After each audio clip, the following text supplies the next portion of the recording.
Hi, hello. Welcome to the episode of Isaiah's Newsstand. It's your host, Isaiah Edwards.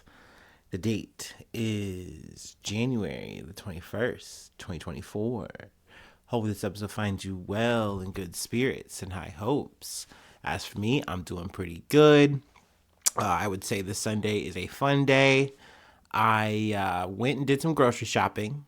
That was very effective. I feel like I didn't overspend like I kind of have been lately, so that was nice, reining in at least a little bit. So there was that. But let's get to the food corner. I had a really good food corner. I went out to Cheesecake Factory, and it was very, very yummy. I got I went like appetizer mode. There's so many things to get at the Cheesecake Factory, so many options. I'd actually pre-screen the menu and notice they made yet again some changes. They're switching it up, which is also crazy. But I guess I got the money to do it. So, needless to say, I got some pretzel bites with the fondue cheese, and it also came with a side of spicy brown mustard, or at least it might have been spicy mustard. Either way. Then I got the egg roll sampler, which I will say was pretty good, but I also will say I was a bit disappointed because they give you four egg rolls sliced in half. And I'm like, y'all ain't slick. This is not a big portion. You know what I mean? And maybe this is because, I always like to think of what am I thinking? TGI Fridays and Applebee's. If I'm getting these kind of things, I want like a little thing of them. But hey, desperate times, motherfuckers get skimpy. It is what it is. Fine, whatever. And they were good. They did taste pretty good. The sauces were nice. Let's see here, and then I got a side order of fries. So it all came together, and I overall enjoyed my meal. I will say though, man, it was kind of annoying where I kind of noticed and I've said this before, where it's like you don't want your meal to be too hot, right? Because if it's too hot, it kind of bums you out. You're really hungry. You've been waiting to eat your food, or maybe potentially even all day. And you're like, frustrating. But then it's also a bummer, right? If you get your food and you bite into it and it's just not the right heat level that you wanted, And it's like, this maybe sat at the window or something. Who knows? It is what it is. Overall, I enjoyed my meal, so I'm not griping, not grumbling. And yeah, I had a good time. So that there was that. And then also I snagged some M&Ms at the grocery store. I was kind of feeding them. I did want to get this. They had a cookie dough cheesecake, and I was like, "Ooh, that sounds so good." But I already knew I was doing damage on my bill, and then plus I just was like, I had filled up properly. I'd eaten enough, so I was like, I just don't need to do this. And then especially to get a cheesecake and then not finish it, maybe, and then maybe not want it later because I'm not really a leftovers guy. So yeah, this all added up for me. Either way, I did not. That bill was pretty hefty, but it was all right. It was worth it. It was a good time, and yeah. I enjoyed myself. So that's me. You're caught up with my Joneses. Let's see here. Let me go ahead and do my startup, and then we will get into some news.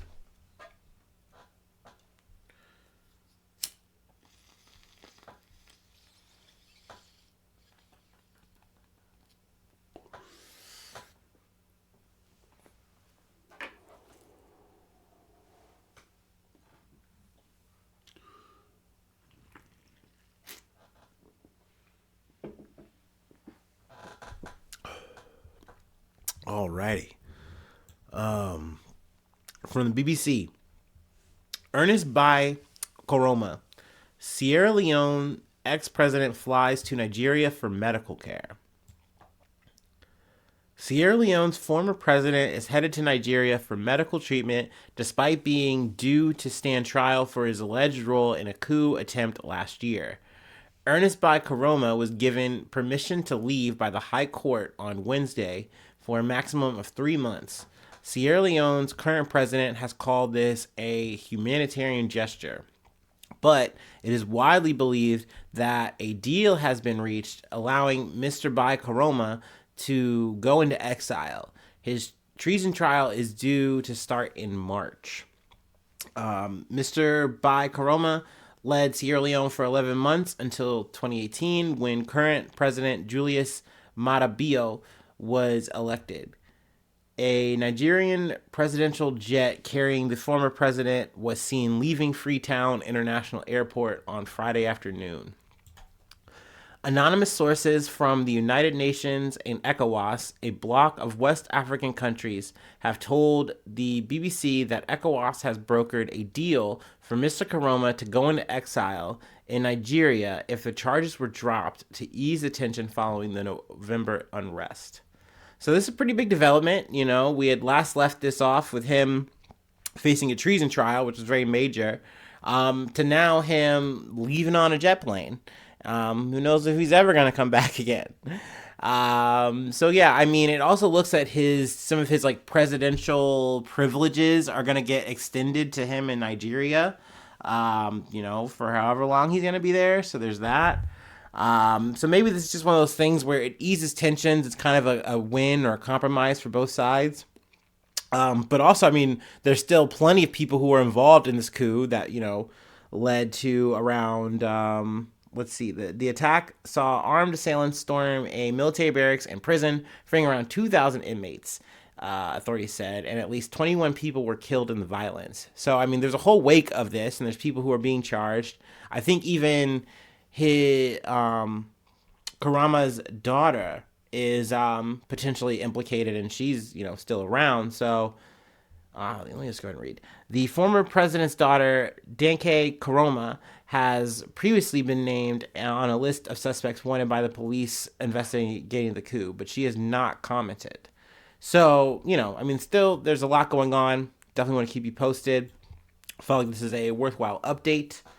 And speaking of updates, let's talk about a business merger that was supposed to that it started taking place last year. And I kind of fell behind here, so let's do a little bit of catching up. From the Hill, JetBlue Spirit vow to appeal judge's decision to block merger. JetBlue Airways and Spirit Airlines vowed to appeal a judge's decision to stop the two airlines' merger Friday. The airlines filed a notice of appeal to the First U.S. Circuit Court of Appeals, they said, in a Friday statement.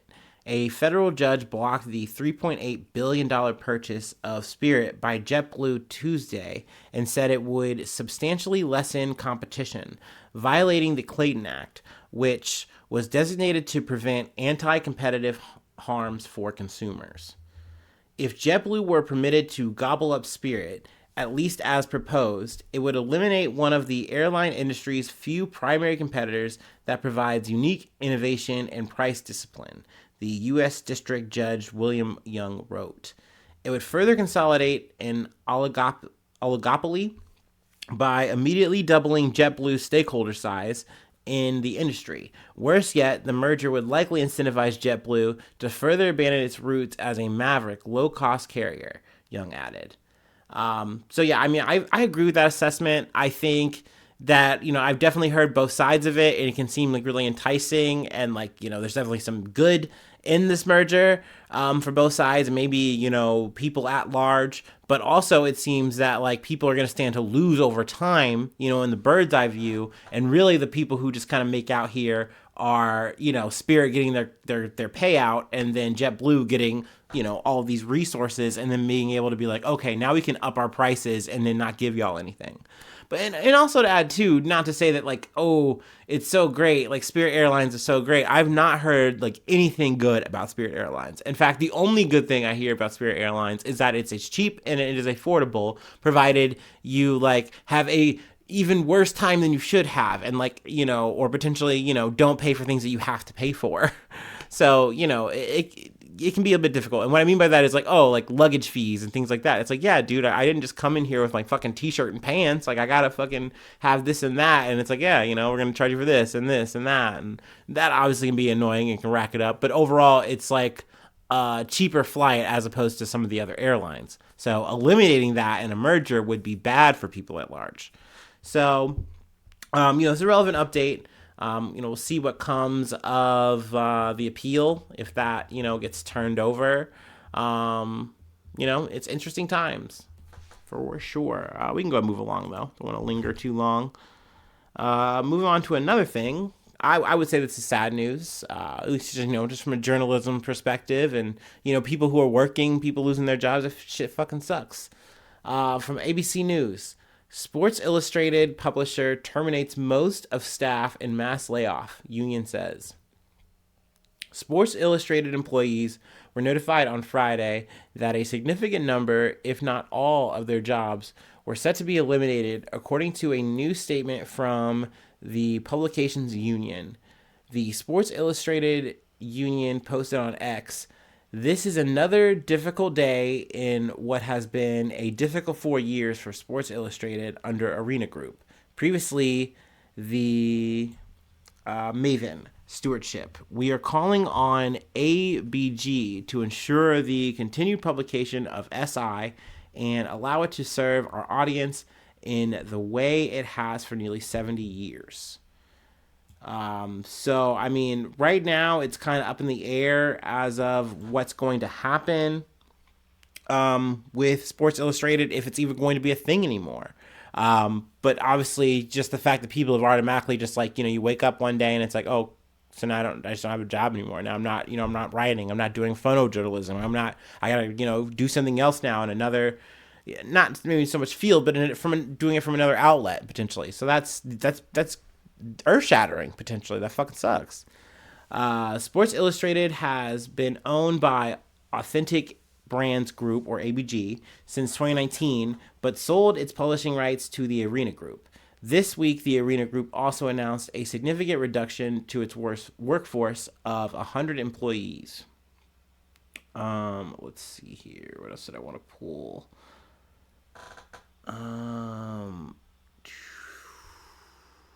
In 2018, Sports Illustrated was published by Meredith Publishing as part of the sale of Time Incorporated less than a year ago. The publication was sold to Authentic Brands Group for $110 million. Mark Conrad of the Sports Business Connection and professor of law and ethics at Fordham University Gabelli School of Business shared a statement with ABC on what he sees as the slow and long process where the once prominent journal for sports meets its demise. The sad event for sports journalism because this is a sad event for sports journalism because SI was a breeding ground for some of the finest long-form writers, sports and otherwise, found in American journalism. Yeah, and let me just take an aside here. I feel like nowadays, Sports Illustrated has kind of been reduced to the swimsuit edition, which, don't get me wrong, I love that shit. Hell yeah, we love it. I'll clap it up. But naturally, there's so much that goes into that. It's not just photos of hot people in bikinis and, I don't know. I think they do dudes, right? So they got to do shorts and maybe Speedos, whatever. It's more than that. There's so much in terms of the actual articles and stuff and the interviews that you're going to run down and write up. And so not to mention that I didn't know this until I actually read this article that, they were doing weekly, releases at one point, and then they went to bi-weekly, and then, it's kind of now descended to monthly issues, which in that regard, I mean, I kind of think that's kind of a sign of the times, but, yeah, I mean, it's unfortunate that it's kind of come to this. I should probably get back to the quote. Yeah, it has devolved from this point for many years, but at a time when sports reporting has seen a share of cutbacks in major daily papers, it is one more step in that process. So yeah, I mean, I really hope that hopefully this isn't the end of Sports Illustrated. Hopefully they continue in some shape, form, or fashion. That some company, either it's ABG or another company that they're talking to, picks them up. But that being said, obviously ABG themselves are cutting their workforce, so who knows? They're kind of saying hey, we will support with any transition. Arena couldn't handle them. We might not be able to, but we're trying to make it work. So hopefully it does work out, and at least SI is still a thing. But like I said, definitely unfortunate. You never want to wake up and wind up losing your job. That shit is, like I said, earth shattering. Very much a bummer. Okay, so we have made it to the end of the episode. We have one more thing to cover. I appreciate you sticking with me. I would hope that you take a little break with me, and then we'll go ahead and close it out. How's that sound?